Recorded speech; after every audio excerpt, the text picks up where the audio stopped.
Doamne, cât de frig e și de neplăcut și ce mizerie e pe jos.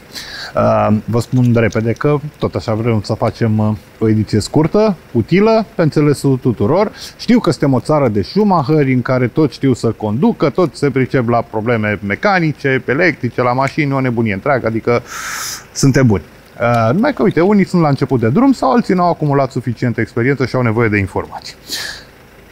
În urmă cu o zi, bine, respectiv înainte de ziua în care filmăm ediția de astăzi a vlogului iCars, vă mulțumim pentru susținere, pentru like-uri, pentru așteptăm în continuare pe canalul nostru de YouTube, pe pagina de Facebook, pe site, pe www.icars.ro.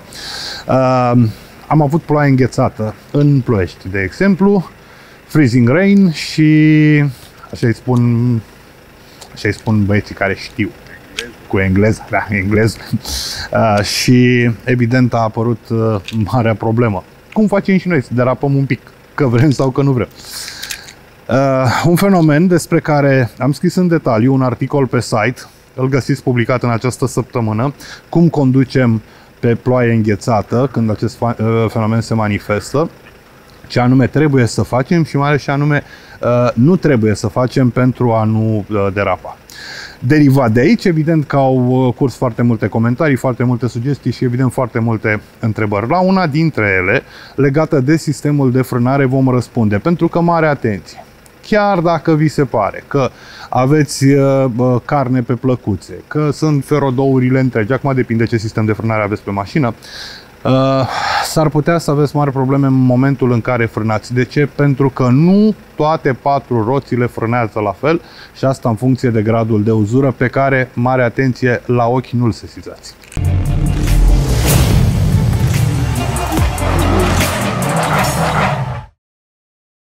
Bun, ideea pentru care facem ediția de astăzi, după cum vă spuneam, este una relativ simplă.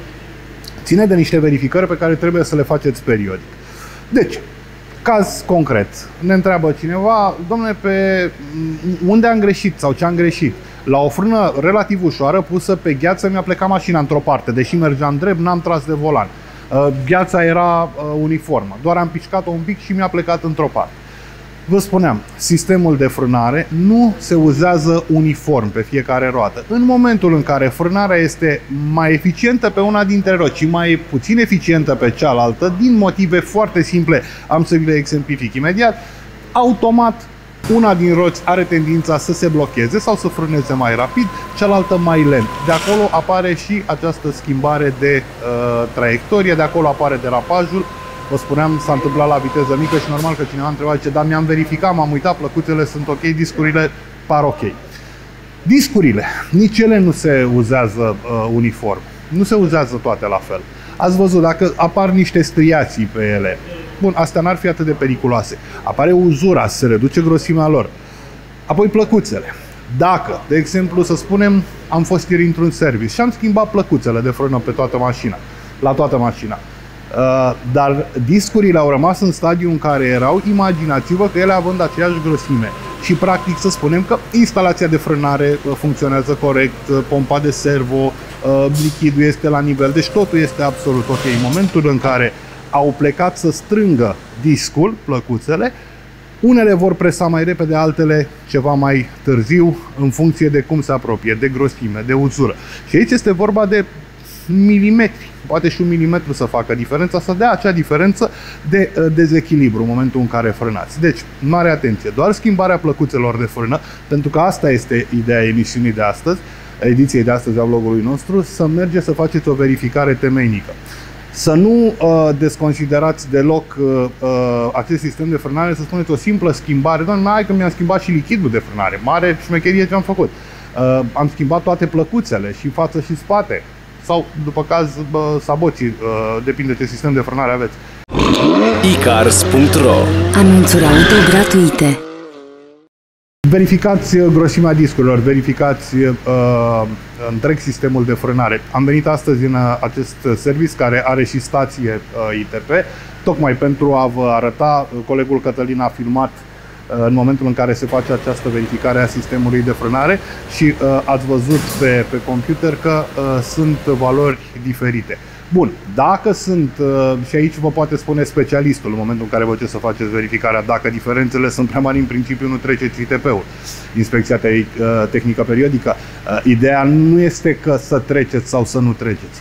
Ideea este să aveți frâne perfect echilibrate. De aceea, în momentul în care luați decizia să schimbați plăcuțele, obligatoriu faceți și o verificare a stării discurilor.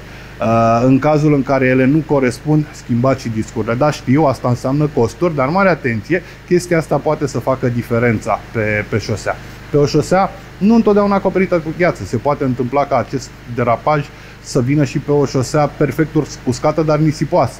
Dacă aveți praf, pietriș, nisip, se poate să intrați în derapaj foarte ușor. Deci, de aceea spun că este important. În cazul în care aveți dubii, mergeți după ce ați făcut schimbul de plăcuțe și faceți o verificare. Veniți la un stand, nu vă costă foarte mult o astfel de verificare, 50, maxim 100 de lei. Uite, chiar o să întreb, dar nu-i mult. Chiar dacă nu faceți ITP-ul în momentul ăla pentru că îl aveți valabil, mergeți și solicitați o astfel de verificare. Veți ști dacă mașina dumneavoastră frânează eficient, dacă este echilibrată frâna pe toate roțile și atunci cu siguranță reduceți mult riscurile pe care le puteți avea pe șosele, frânând și crezând că aveți mașina în bună stare.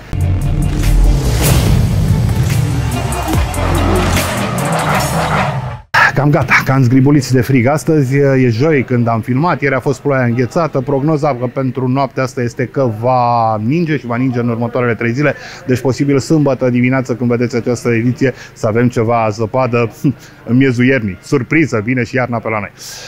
Dragii noștri, sper că v-au fost de folos sfaturile noastre, deși multora s-ar putea să li se pară o problemă simplă, de neglijat sau, mă rog, netratat așa cum ar trebui, este totuși una foarte importantă. Să ne revedem sănătoși, fără accidente și conduceți prudent. Nu uitați să ne scrieți, să ne dați like și subscribe, așteptăm sugestiile voastre și din câte observați cei care ne urmăriți edițiile, chiar ținem cont de ele și venim, sperăm noi, cu sfaturi cât se poate de simplu, explicate pe înțelesul tuturor.